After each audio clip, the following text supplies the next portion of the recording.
გაგვიზიარეთ, დაგვირეკეთ, მოგვიყევით. ჩვენ ვუსმენთ ერთმანეთს. ზაზა ჭითანავასთან ერთად. ვუსმენთ ერთმანეთს.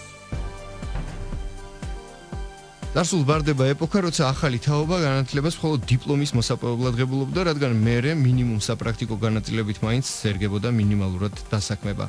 დღეს კი ხარისხიანი განათლების მიღება ორმაგად ღირებულია, რადგან ხშირია შემთხვევა, როდესაც დამსაქმებელთა მხრიდან ძალიან მაღალი მოთხოვნებია წამოყენებული. Როგორი ახალგაზრდების დასაქმების რეალური მაჩვენებელი ქვეყანაში რა მექანიზმები არსებობს ახალი თაობის თეორიული განათლებიდან პრაქტიკულ საქმიანობაზე უმტკივნეულად გადასასვლელად. ეს არის ის კითხვები, რომლებზეც პასუხის გასცემასაც ვესწრებით დღეს გადაცემაში ვუსმენთ ერთმანეთს. ვუსმენთ ერთმანეთს. ეთერშია გადაცემა ვუსმენთ ერთმანეთს, ჟურნალისტი ზაზა ჭითანავა გახლავართ და შესაბამისად დღეს ჩვენ ვუსმენთ ერთმანეთს. ჩვენი გადაცემის თავარი თემა ახალგაზრდების დასაქმება, ინტერაქტივის კითხვა კი ასეთია, როგორ ფიქრობთ, რამდენად უადვილდებათ დასაქმება ახალგაზრდებს ჩვენ ქვეყანაში. 2921188 ან 2921199 რადიო იმედის პირდაპირ ეთერის უცვლელი ნომრები. გარდა იმისა, რომ შეგიძლიათ დარეკოთ პირდაპირ ეთერში, ასევე შეგიძლიათ გამოაგზავნოთ მოკლე ტექსტური შეტყობინება ნომერზე 91778 და გზავნილის ღირებულება ამ შემთხვევაში თქვენი მობილური ოპერატორის სტანდარტულ ფასში ესაბამება. ახლა კი დავუბრუნდეთ მთავარ თემას, ჩვენ გვექნება 2 სატელეფონო ჩართვა, თუმცა მანამდე დიალოგი პირდაპირ ეთერში ჩვენ სტუმართან, ქალბატონ ნინო ლაგვილავასთან. მოგესალმებით. ქალბატონ ნინო გახლავთ პროექტის ჯორჯიას ხელმძღვანელი. მე ამ პროექტის სულ დასახელებას ვიტყვი, თავიდან დავით ფორმალობას, მიუხედავად იმისა, ცოტა მოცულობითი სახელწოდებაა. ახალგაზრდების სამეწარმეო უნარ-ჩვევები, დასაქმებისა და შემოსავლის მიღების მხარდაჭერის პროგრამა. Yes, Georgia. Yes, Georgia. მოკლედ პირველ რიგში თუ შეგიძლიათ რომ მოკლედ განგვიმარტოთ თუ რას გულისხმობს ეს პროექტი და შემდეგ უკვე გადავიდეთ ამ მოცულობითი თემის განხილვაზე, რამდენადაც მოვახერხებთ და მოვასწრებთ. დიახ, პროექტი განხორციელება დაიწყეთ შარშან ფორმალურად 2016 წლის იანვრიდან. პროექტის მიზანი სათაურიდან გამომდინარე იყო ის, რომ ახალგაზრდები დაგვესაქმებინა, მაგრამ დასაქმება პრინციპში და დავხმარებოდეთ ასევე შემოსავლების გენერირებაში და ამირჩიეთ ამისთვის 2 გზა. ეს არის ახალგაზრდების მეწარმეობის მხარდაჭერა, თვითდასაქმების მიმართულება და ახალგაზრდების დასაქმება, უმეტესწილად დასაქმება მიმართულება ავიღეთ სტაჟირება, რადგანაც ძალიან მწვავე საკითხად ახალგაზრდები ყოველთვის აყენებენ სტაჟირების საკითხებს. მათ არ აქვთ საშუალება უმაღლესის დამთავრების შემდეგ უცებ დაიწყონ სამსახურები, იმიტომ რომ დამსაქმებელი როგორც ყოველთვის ეძებს პროფესიონალს, CV-ში ეძებს 5-10 წლის გამოცდილებას და სტუდენტთან. თან უნდა ისე თანამედროვე განათლებით და დიდი გამოცდილებით. რა თქმა უნდა, სტუდენტები სხვათა შორის ძალიან მაღალი მოსწრებით, მაგრამ მონაწილეობენ კონფერენციებში, სხვადასხვა აქტივობებში, მაგრამ შეუძლებელია ვთქვათ მათ ჰქონდეთ სამუშაო გამოცდილება. ხო თუ მათ საშუალებას არ მივცეთ და განსაკუთრებით სტაჟირების პროგრამის გავლის არ მივცებთ ამის საშუალებას, ვერ ექნებათ გამოცდილება. შესაბამის სამუშაო გამოცდილება, ხო ასეა? დიახ, ასეა რა თქმა უნდა და ფაქტია რომ ეს არის ის ცარიელი სივრცე, რომლის ათვისებაც გამოდის არასამთავრობო სექტორს, თქვენი აი ამ აქტივობით გიწევთ, იმიტომ რომ სამწუხაროდ მართლაც ძალიან ისეთი კომპონენტია აი ეს მდგომარეობა, როდესაც თეორიული განათლება არის აბსოლუტურად ერთი. რაც არ უნდა ზე თანამედროვე არ ვიცი ულტრა საოცარი განათლება მიიღო, პრაქტიკის გარეშე თეორია არის შეიძლება ითქვას უმეტეს მიმართულებაში თითქმის არაფერი. პრაქტიკის მიღება როგორც წესი პრობლემაა ხოლმე.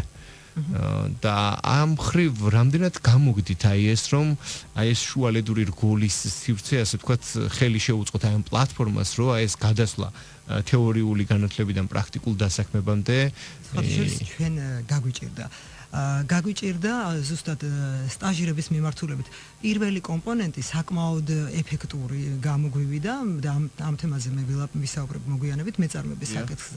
გულისხმობ, მაგრამ სტაჟირების კომპონენტი საკმაოდ გაგვირთულდა, იმიტომ რომ ჩვენ გვინდოდა და გავაკეთეთ კიდევაც ისე რომ ყველაზე საინტერესო ექსპერტები მოვიწვიეთ და მათ სტაჟირების დამხმარე გაიდლაინები შევაქმნევინეთ. ამ გაიდლაინია როგორც ასეთი შექმნილია, დაწერილია, შექმნა მოქმედით ახალგაზრდა მეგობართა ჯგუფი, ბიზნეს ჯგუფი და გვინდოდა ამ ბიზნეს ჯგუფისთვის, რომელშიც შედიოდა ასე ვთქვათ 20 კომპანია, ბიზნეს ორგანიზაცია და კომპანია, მათ შეგვეთავაზებინა ეს პროგრამები და შემდეგ როგორმე მათი საშუალებით ახალგაზრდებისთვის გაგვეღო კარები და სტაჟირების პროგრამები ამ ახალგაზრდებს გაევლოთ.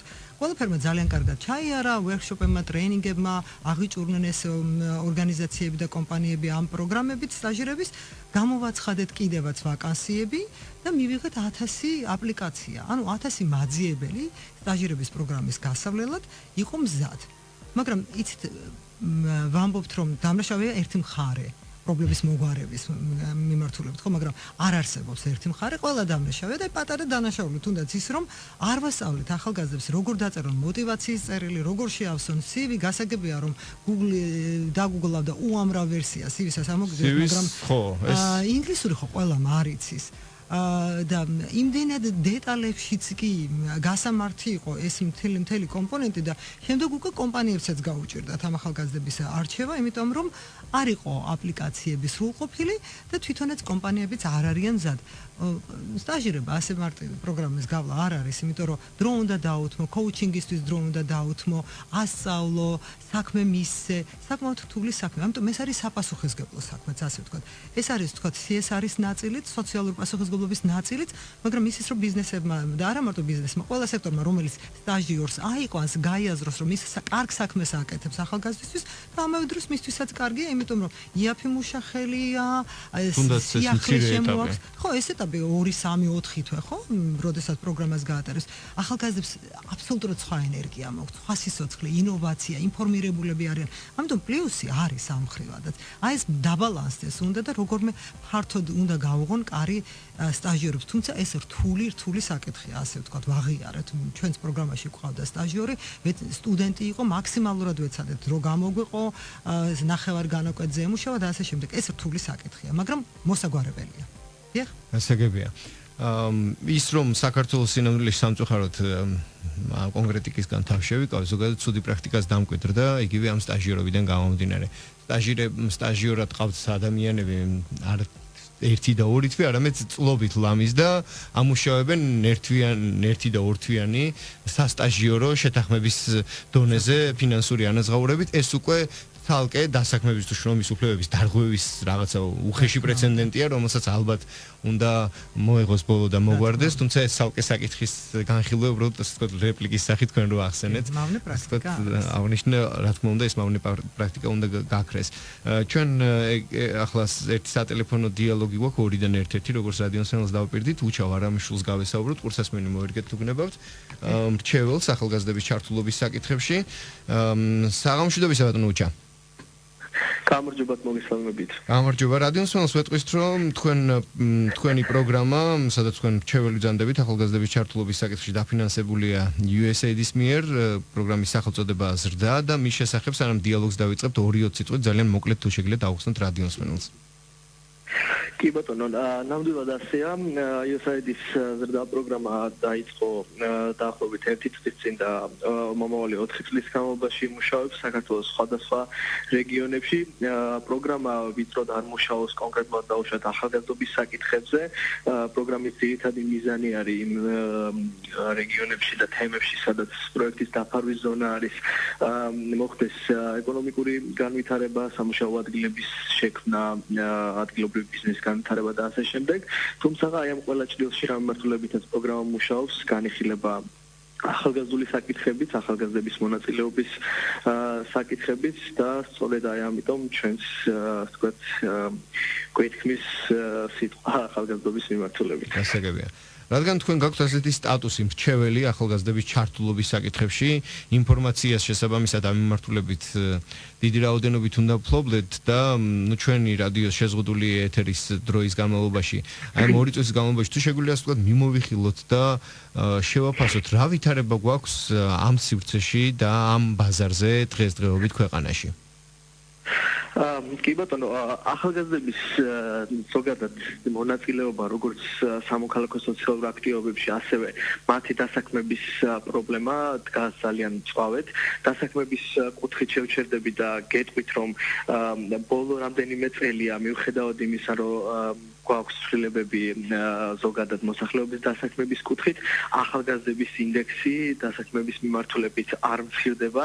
თითქმის მესამედი საქართველოში მცხოვრები ახალგაზრდებისა არის დაუსაქმებელი და მათი უმრავლესობა, ვინც დასაქმებულად ითვლება, რეალურად არის თვითდასაქმებული, რაშიც რა თქმა უნდა ცუდი არაფერი არ არის, ვინაიდან ზოგადად თვითდასაქმების ინსტრუმენტი, როგორც დაუშვათ მეწარმეობა, სოციალური მეწარმეობა, როგორც ჩვენთან ასევე მსოფლიო პრაქტიკითაც მიღებულია და ითვლება ერთ-ერთ ყველაზე კარგ გზად და იარაღად ახალგაზრდების დასაქმების პრობლემასთან ბრძოლის და ამ მიმართულებით პრინციპში ძალიან ბევრი როგორც სამთავრობო ასევე საერთაშორისო და არასამთავრობო ორგანიზაცია მუშაობს, თუმცა კიდევ ერთხელ ვიტყვი რომ დასაქმების პრობლემა ჯერჯერობით ისევ დგას ძალიან მწვავედ ახალგაზრდების წინაშე, რაც მიზეზის ბევრი უკანდგომი მიზეზით არის განპირობებული, ცალკე დაუშვათ იგივე მეწარმეობის მიმართულებითაც და ცალკე იმ ბაზარზე, რაზეც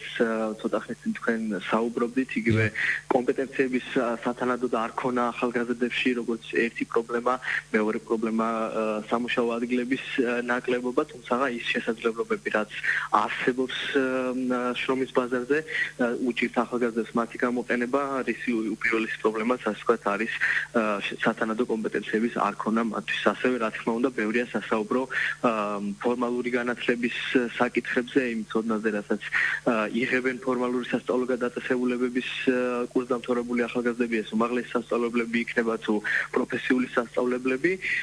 ამის იქით ძალიან მკვეთრი ნაბიჯებია გადასადგმელი იმისთვის, როგორც სახელმწიფო შესაბამისი სტრუქტურების მიერ, ასევე რა თქმა უნდა არასამთავრობო საერთაშორისო ორგანიზაციების მხრიდან, რომ მოხდეს მაქსიმალური ხელშეწყობა ახალგაზრდებისა სრულყოლ მათი განათლება, იმიტომ რომ კომპეტენცია როგორც ასეთი მოიაზრებს ცოდნას, უნარებს და დამოკიდებულებებს, შესაბამისად ცოდნასთან ერთად საჭიროა ახალგაზრდებს ჰქონდეთ უნარები, კონკრეტული მიმართულებით და შესაბამისი დამოკიდებულებები, რა თქმა უნდა.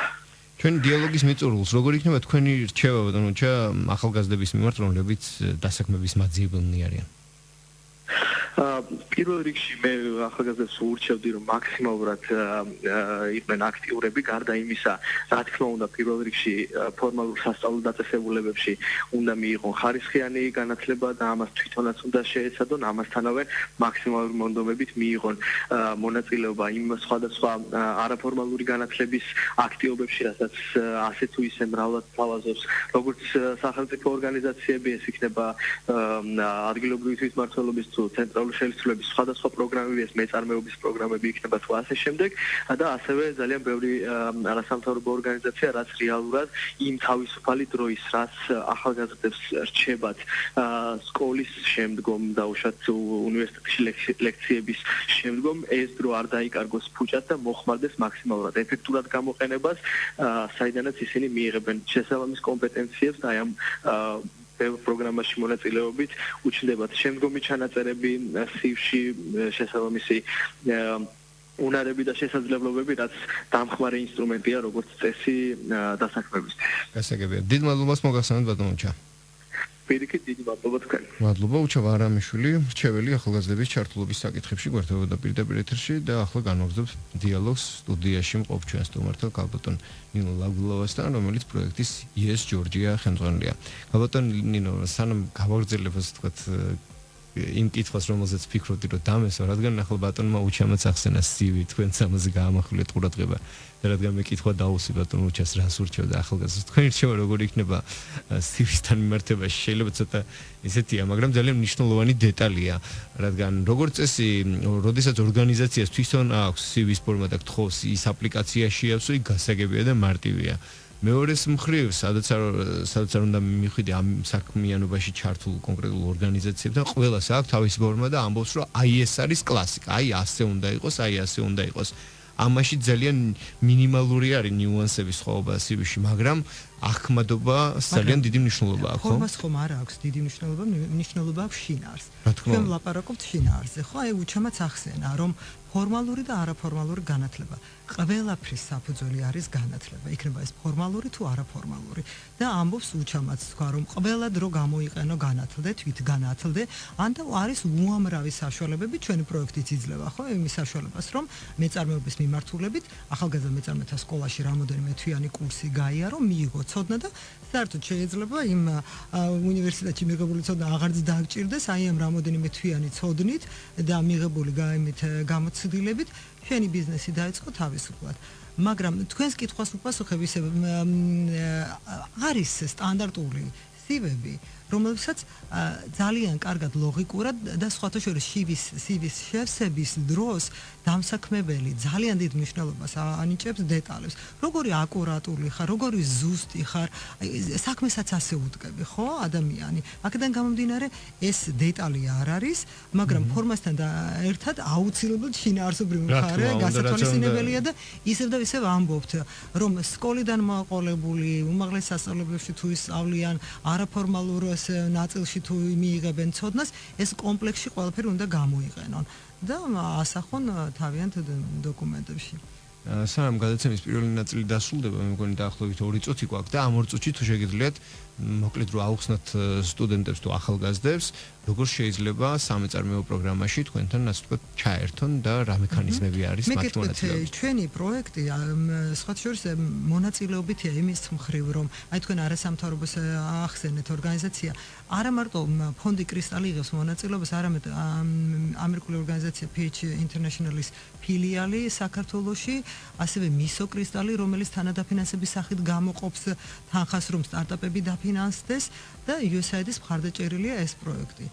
ხო, ეს არის კერძო მრავალი მონაწილე, აქტიური მონაწილეობს და ეს არის ძალიან კარგი ნათელი მაგალითი, ვთქვათ, საჯარო და კერძო სექტორს შორის თანამშრომლობის. და სხვათა შორის ეს მოდაში შემოვიდა და კარგი მოდა დამკვიდრდა, რომ აი ეს პარტნიორობა არა მარტო თავის დროზე, ვთქვათ, წინა წლებში სამოქალაქო სექტორი აქტიურობდა მხოლოდ, ხო, და განსაკუთრებით არასამთავრობო ორგანიზაციები. შეიძლება ხელი შეუწყო კიდევაც იმ შესწავლის მხრივ მოქმედმა პროექტმა, რომელიც ასე ვთქვათ სწავლობს და აანალიზებს სახელმწიფო და კერძო სტრუქტურების ურთიერთობის მხრივ მდგომარეობას ქვეყანაში. აბსოლუტურად და ყველა მიხვდა, რომ აუცილებელია ცალ-ცალკე აქტივობა კი არა, ერთად კომპლექსურად და კოორდინირებულად მუშაობა და განსაკუთრებით ბიზნესის აქტივობა. ბიზნესმა თავისი სიტყვა უნდა თქვას ამ მნიშვნელოვან საკითხში. რომელსაც ძალიან დიდი წილი აქვს ამ რა თქმა უნდა. გასაგებია. ჩვენი დიალოგის დაწყების, ანუ თქვა ასე ვთქვათ, აი ამ ინსპირაციის წყარო დღეს ამ ეთერში ამ თემაზე საუბრისა იყო ის ფორუმი, რომელიც თქვენი ორგანიზებით მოეწყო რამდენიმე ხნის წინ. ახლა მცირე სარეკლამო პაუზა და შემდეგ გადაცემის მეორე ნაწილში კიდევ ერთი ჩართვა ამ ფორუმზეც 2 სიტყვით ვისაუბრებთ და ვეცდებით კიდე რამდენიმე კითხვას გავცეთ პასუხი იმ პერიოდში, რასაც რადიოს ეთერი მოგცემს საშუალების სახით. დიდი მადლობა, რამდენიმე წუთში კვლავ პირდაპირ ეთერში დავბრუნდებით. გაგვიზიარეთ, დაგვირეკეთ, მოგვიყევით 29288 ვუსმენთ ერთმანეთს. კვლავ პირდაპირ ეთერში გადაცემა ვუსმენთ ერთმანეთს, ჟურნალისტი ზაზა ჭითანავა გახლავართ. ჩვენი დღევანდელი სასაუბრო თემა ახალგაზრდების დასაქმება, ინტერაქტივის კითხვა კი ჟღერს ასე, როგორ ფიქრობთ, რამდენად უადვილდებათ დასაქმება ახალგაზრდებს. 2921188 2921189 რადიო იმედის პირდაპირ ეთერის ნომერი.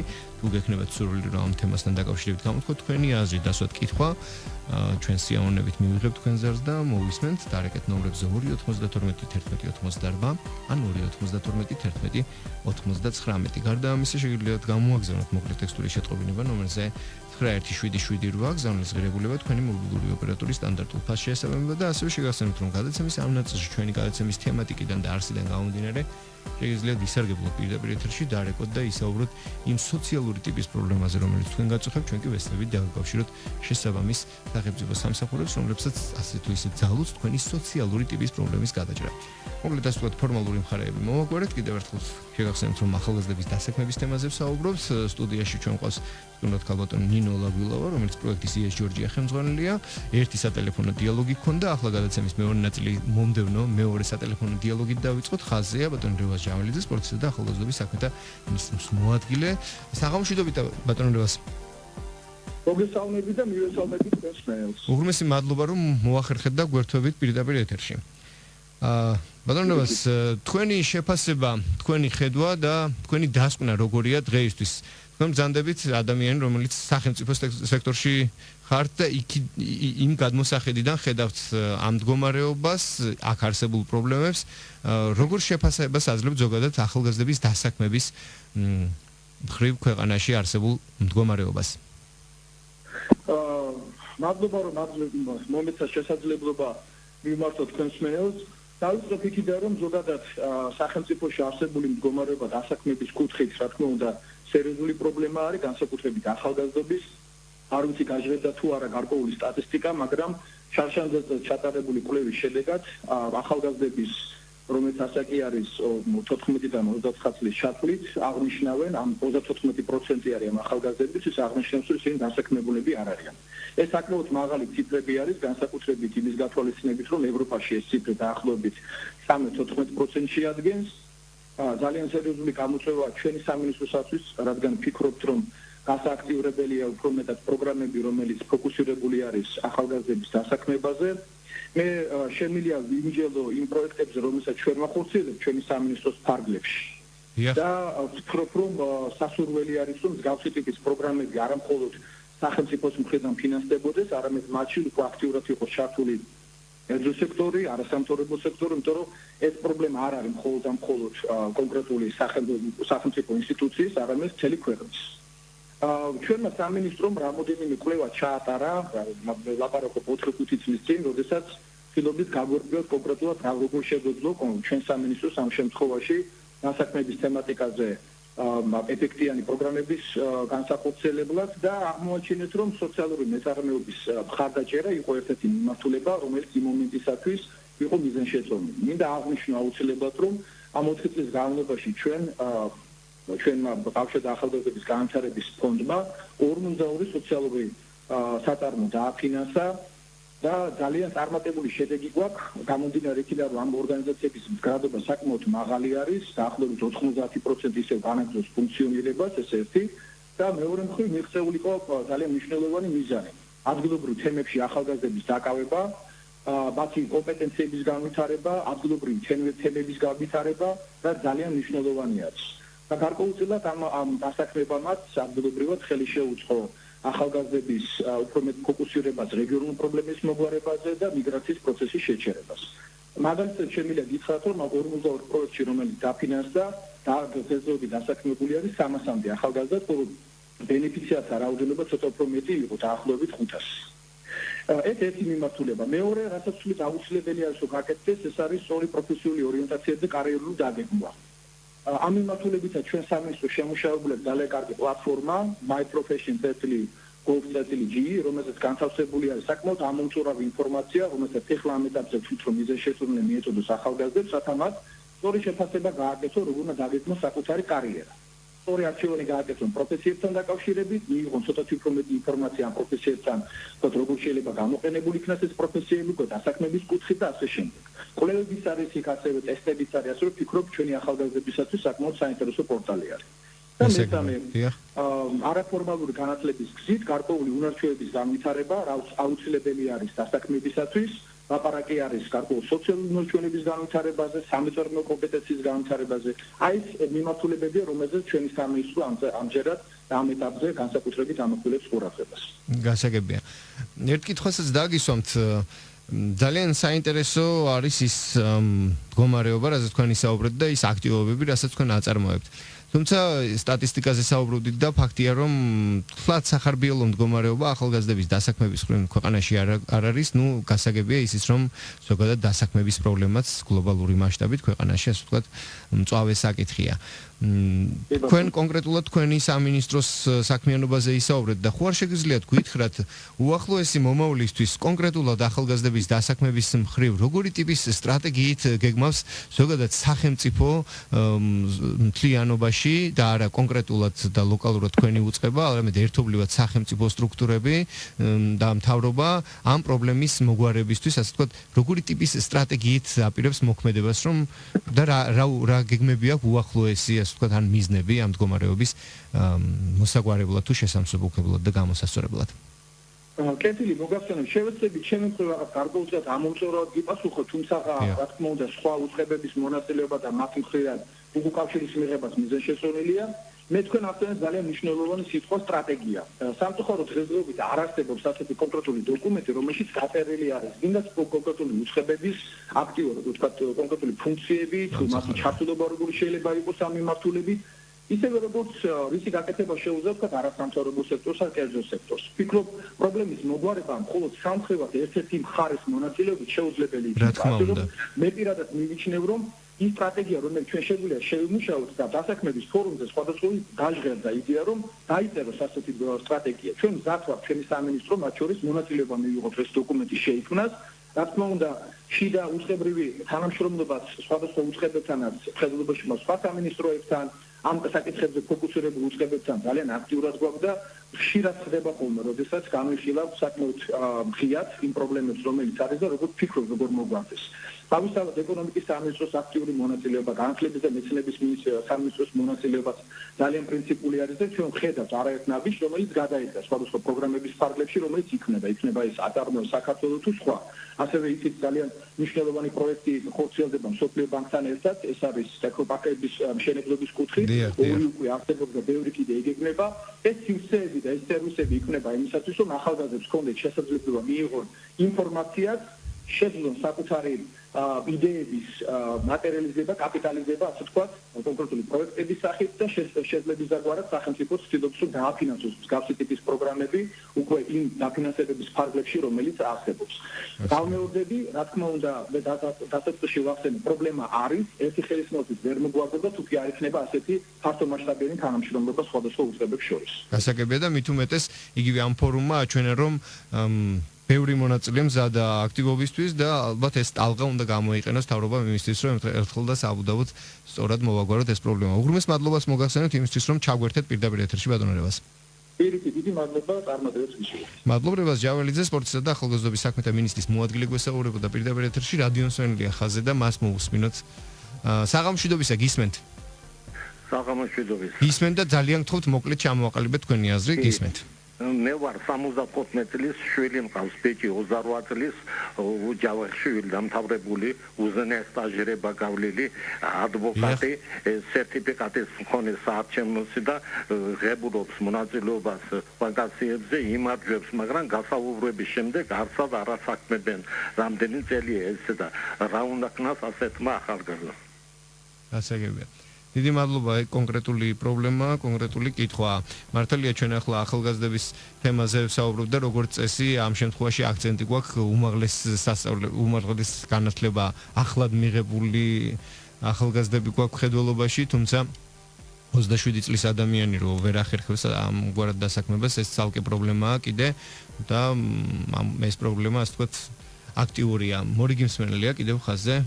საღამოშვიდობისა გისმენთ. საღამოშვიდობისა ბატონო. გამარჯობა და ძალიან გთხოვთ მოკლედ გითხარით გისმენთ. ჩვენი ყველაზე მთავარი პრობლემა არის საქართველოში მოსახლეობის შენარჩუნებასთან დაკავშირებით. მიუხედავად იმისა, რომ ჩვენ და სამწუხაროდ ყავს უვარგისი 200 მულტიმილიონერი, რომელიც ივანიშვილის არჩევნების წინ გვაჩვენა და უთხრა, რომ რამე ქენი სახელმწიფო სიტუაციის შეცვლასთან დაკავშირებით, თორე როგორც იტყვიან, თავზე გაქვთ სოციალური აფეთქება რევოლუციის სახით, ისე როგორც ეს ხდებოდა ევროპაში. მაგრამ რა ხდება? არჩევნების შემდეგ გავიდა ერთი წელი და არაფრის გაკეთება არ უნდათ, იმიტომ რომ როგორც ჩანს, მათ გადანაწილებულია ბიზნესის სფეროები და მათთვის არ შედის ინტერესში საქართველოს მოსახლეობის უმრავლესობის კეთილდღეობა. იმდაც ქრისტიანული ღირებულიდან გამომდინარე. როდესაც უფალიზაკის რასაც ჩემ ერთაგაც გაუკეთეთ, იგივეს გამიკეთეთ მე და ყველაფერს აკეთებ იმასთან დაკავშირებით, რომ მოსახლეობა სასუწარკვეთილებიდან ვერ ამოვიდეს. რასაც აგდებენ ბანკები, ბიზნესმენები, კაზინოები, ტოტალიზატორები და არანაირი სურვილი არ აქვს ახალი სამსახურების შექმნისა ევროპული სტანდარტებიდან გამომდინარე და პირიქით იქით ეწევიან ევროამერიკული ინვესტიციებს, რომლებიც მზად არიან საქართველოში შემოვიდნენ მოსახლეობის გადასამზადებლად და დასაქმებად შრომით უფლებების დაცვიდან გამომდინარე. თავისთავად სადი ახლა დიდი მადლობა ბოდიშს გიხდით, უღრმესი მადლობა, მგონია რომ თქვენი აზრის ძირითადი ასე ვთქვათ არსი გაგვაცანით, იძულებული ვარ რომ შევწყვიტო ასე ვთქვათ, იმიტომ რომ ძალიან მცირე დრო გრჩება თუნდაც რეზიუმესთვის. კიდევ ერთხელ გავიმეორებ რომ ჩატარდა ფორუმი ახალგაზრდების დასაქმება, განათლებისა და მეწარმეობის განვითარების გზით საქართველოში, ესეც სახელწოდებით და ამ ფორუმზე მართლაც იმდენი სხვადასხვა წერტილიდან წარმომადგენლები მონაწილეობდნენ, რომ საკმაოდ მოცულობითი იყო. და დაანახა ალბათ ყველას რომ ჩართულობა ყველას მხრიდან და აქტივობა ასე ვთქვათ იქნება შესაბამისი ეთყობა რაღაც მომწიფდა ამ მხრივ მდგომარეობა. ძალიან გთხოვთ აი რეზიუმე გავაკეთოთ და პლუს გარდა ამისა კონკრეტულად დაუხსნათ ახალგაზრდებს როგორ შეიძლება სამეწარმეო კუთხით ასე ვთქვათ შემოვიდნენ ამ შრომის ბაზარზე თქვენი დახმარებით. ფორუმის მიზანი სწორედ ეს იყო, რომ პლატფორმა შეექმნა დისკუსიისთვის, გაგვეანალიზებინა ვთქვათ პრობლემები და გამოწვევები და დაგვეგეგმა. ფაქტია რომ ალბათ შედეგი მიღწეულია. შედეგი მიღწეულია, იმიტომ რომ მინისტრის მოადგილემ ერთხელ კიდევ დაადასტურა ის, რომ ისინი მზად არიან და სხვა სექტორებმაც დაგვიდასტურეს, რომ ისინი მზად არიან, რომ კოორდინირებულად მიუძღვენ ამ საკითხს, პოლიტიკაზე, სტრატეგიებზე საუბარი იყო და ეს საქმე გაგრძელდება. მართალია მსვენელები, სწორად აისვა პრობლემები და აუცილებლად მოსაგვარებელია განსაკუთრებით უმუშევრობის საკითხი და განსაკუთრებით ახალგაზრდებში. ახლა ჩვენი პროექტის ნაწილი, რას პირველ კომპონენტზე ვილაპარაკე, მეორე კომპონენტი არის ახალგაზრდების მეწარმეობის განვითარება. სწორედ ერთ-ერთი გასაღები თვითდასაქმების და სამუშაო ადგილების შექმნის. ვამბობთ ხომ, ძალიან პრობლემაა სამსახურების შოვნა. 125,000 სტუდენტია დღესდღეობით უმაღლეს სასწავლებლებში. შეუძლებელია ამდენი ახალი ადგილების შექმნა, ხო? მაგრამ ისევ ახალგაზრდები და ისევ მართალიც არის ბიზნესები და კერძო სექტორი თუ შექმნის, ხო? ისინი უფრო გააქტიურდნენ უნდა და შექმნან 100 თუ ისე ახალი სამუშაო ადგილები. ჩვენი ახალგაზრდა მეწარმეთა სკოლა ყოველ 6 თვეში აცხადებს და ახლა რადგანაც მეორე ეტაპი სრულდება და ახალი ბიზნეს გეგმები შემოვა და საუკეთესო ბიზნეს გეგმები მიიღებს თანადაფინანსებას, მესამე ეტაპი ალბათ დაიწყება სექტემბერში. ჩვენ ვაცხადებთ ყველა ვებგვერდზე, უნივერსიტეტებს უგზავნით განცხადებებს მოწვევას ახალგაზრდების მონაწილეობისთვის ამ სკოლაში რეგიონების მასშტაბით 15 მუნიციპალიტეტიდან და თბილისში ახალგაზრდები ჩვენ სკოლაში ახლა 200-მდე ახალგაზრდა სწავლობს, იღებს მონაწილეობას, შარშან დავაფინანსეთ 10 სტარტაპი, წელს იმედი გვაქვს 10-15 სტარტაპი დავაფინანსოთ. ესეც მცირედია, მომავალ წელსაც იქნება ალბათ შედეგები. აი ასეთი პატარა წვლილებით ალბათ მსხვილ საქმეს, დიდ საქმეს გავაკეთებთ. ერთობლივად, კოორდინირებულად და შედეგზე ორიენტირებულად. გასაგებია. ჩვენ ფაქტია მე მგონი ალბათ შემოდგომას მოგვიწევს ამ თემაზე კონკრეტულად საუბარი, ალბათ აჯობებს, იმდენად აქტუალურია ეს საკითხი და მოკლედ ვისურვებ, რომ რადგან აგერ თავრობის წარმომადგენლის მხრიდან იყო აი ასეთი კონკრეტული განცხადება, რომ მზადყოფნა არის მათი მხრიდან, ფაქტია რომ ებრძოლა მზადყოფნა სხვა სივრცეებიდანაც, არასამთავრობო სექტორიდან, კერძო სექტორიდან და იმედი ვიქონიოთ, რომ უახლოეს მომავალში სწორი სტრატეგიის შექმნას მოვახერხებთ და საბოლოოდ გვექნება ეს შედეგი, რომ არ ვიცი უახლოეს წლებში შევძლებთ იმის თქმას, თქვენი პროექტის დასახელების არ იყოს ეს ჯორჯია, ეს ჩვენ ეს მოვახერხებთ და მივიღეთ ის, რომ პრობლემა ასეთი სიმწვავით აღარ იყოს ქვეყანაში. დიდ მადლობას მოგახსენებთ, რომ მოგზავნით სტუდიაში და ვისაუბრეთ ამ თემაზე. ნინო ლაგვილავა, პროექტის ეს ჯორჯია ხელმძღვანელი გვესაუბრებოდა პირდაპირ ეთერში და გადაცემის მიწურულს ტრადიციულად შეგახსენებთ, რომ გადაცემა რადიო იმედის გადაცემა ვუსმენთ ერთმანეთს და სოციალური ვებ პლატფორმა help.gi ახორციელებენ ერთობლივ საქველმოქმედო კამპანიას, ასე ვცდილობთ დავეხმაროთ მათ, ვისაც ეს ყველაზე მეტად ჭირდება. ამ კვირაში ჩვენ 11 წლის გიორგი კალუმლეწავს ვეხმარებით, მას ძვლის გიგანტურ უჯრედოვანი სიმსივნე აქვს და საზღვარგარეთ ოპერაცია სჭირდება, რომელიც 18616 ლარი ღირს. მის დასახმარებლად დეტალური ინფორმაციის მოსაპოვებლად შეგიძლიათ ეწვიოთ ვებგვერდს help.gi ან დარეკოთ ტელეფონის შემდეგ ნომერზე 0917108082, ვიმეორებ ნომერს 0917108082, ზარისღირებულება 1 ლარია. დიდი მადლობა რომ ვუსმენთ ერთმანეთს, ხვალ 17 საათიანი საინფორმაციო გამოშვების შემდეგ კვლავ პირდაპირ ეთერში იქნება გადაცემა ვუსმენთ ერთმანეთს. გმადლობთ. გაგვიზიარეთ, დაგვირეკეთ, მოგვიყევით. ჩვენ ვუსმენთ ერთმანეთს. ზაზა ჭითანავასთან ერთად. ვუსმენთ ერთმანეთს.